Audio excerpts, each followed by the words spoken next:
একটি রাষ্ট্র যদি বারবার প্রতারণার আশ্রয় নেয়, মিথ্যার আশ্রয় নেয়, তাহলে দেশ এবং রাজস্ব যে ক্ষতির সম্মুখীন হচ্ছে এটার দায়ভার তাদেরকেই নিতে হবে। বিশেষ করে এটার দায়ভার এনবিআর এর চেয়ারম্যান জনাব আব্দুর রহমান খানকে নিতে হবে। আমরা এই আন্দোলন স্থগিত করব। তখন তাদের এই প্রস্তাবের সাথে আমরা সাড়া দিয়ে আমরা আন্দোলনকে স্থগিত করে রেখেছিলাম।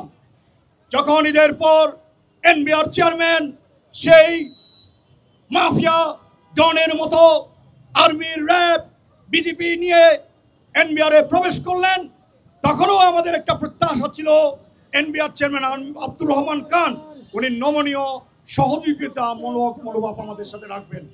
কিন্তু তা না করে তিনি আগের সেই অধ্যাদেশ জারি করার জন্য, ওই অধ্যাদেশকে বহাল রাখার জন্য তিনি বিভিন্ন ধরনের পায়তারা করতে থাকেন।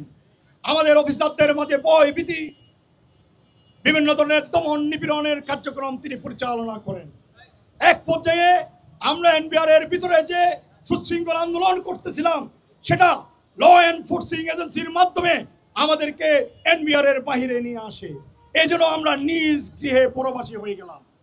কিন্তু আমি বলতে চাই, মহাবিদ্রোহের অনুক্লান্ত আমি সেই দিন হব শান্ত, যবে উৎপীড়িতের ক্রন্দন লোল আকাশে বাতাসে ধরিবে না। এই ফেসিবাদী চেয়ারম্যান, এই স্বৈরাচারী চেয়ারম্যান, তিনি ফিনান্সিয়াল ইনস্টিটিউশন ডিভিশনের সচিব ছিলেন। ওয়াসিকার এই ৫টা সচিব আব্দুর রহমান খান, তিনি সেই ফেসিবাদী আচরণ আমাদের মধ্যে প্রভাব ফেলতেছে। তার ফেসিবাদী আচরণ, তিনি ফেসিবাদী আচরণ এবং স্বৈরাচারী মনোভাব নিয়ে এই রাজস্ব বোর্ডকে পরিচালনা করতে চাচ্ছেন।